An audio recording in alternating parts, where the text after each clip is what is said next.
Hello,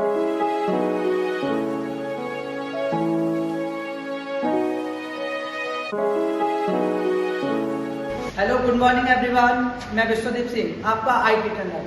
मैं आज आपको बताने जा रहा हूँ कंपोनेंट्स ऑफ कंप्यूटर सिस्टम, जिसका पहला भाग होता है आपका सीपीयू। सीपीयू का पूरा नाम होता है आपका सेंट्रल प्रोसेसिंग यूनिट। ठीक, सीपीयू को 3 भागों में बांटा गया है। पहला भाग होता है आपका सीयू। सीयू का पूरा नाम होता है आपका कंट्रोल यूनिट। इसी तरीके से दूसरा भाग होता है आपका एमयू। एमयू का पूरा नाम होता है आपका मेमोरी यूनिट। मेमोरी यूनिट के बाद आपका आता है थर्ड भाग। थर्ड भाग होता है आपका एएलयू। एएलयू का पूरा नाम होता है आपका अर्थमेटिक लॉजिक यूनिट। देखिए, सीपीयू में क्या होता है, 3 भाग होते हैं। तो जिस भाग का जो कार्य होता है वही भाग अपना कार्य करता है। ठीक है ना। जैसे सीयू आपका है, तो सीयू का काम होता है सीपीयू में पूरे सिस्टम को कंट्रोल करना। ठीक है ना।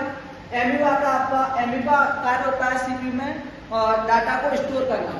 इसी तरीके से आपका आता है एएलयू। एएलयू यानी अर्थमेटिक एंड लॉजिकल यूनिट। इसका काम होता है आंकिक व तार्किक यानी अंकों की गणना करना और तर्क लगाना।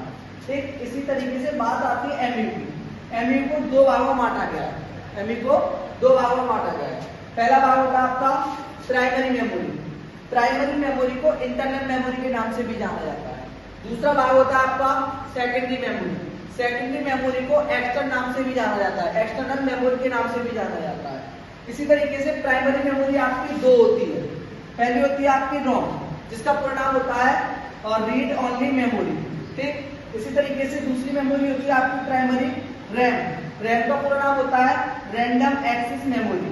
ठीक, इसी तरीके से देखिए प्राइमरी मेमोरी को 2 भागों में बांटा गया था। तो पहला भाग था आपका रोम।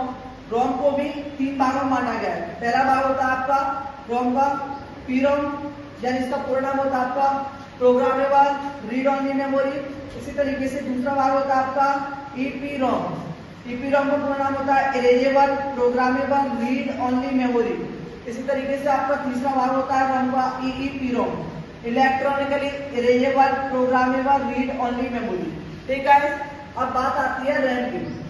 रैम को भी 2 भागों में बांटा गया है।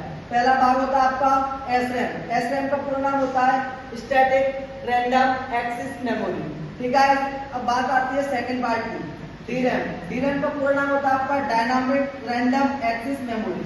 ठीक, यहाँ पर एक बात बताना भूल गया था मैं आपको कि रैम का जो नाम होता है वो होता है आपका रैंडम एक्सेस मेमोरी। ठीक है गाइस, ये बात रही आपकी सीपीयू में प्राइमरी मेमोरी या इंटरनल मेमोरी की।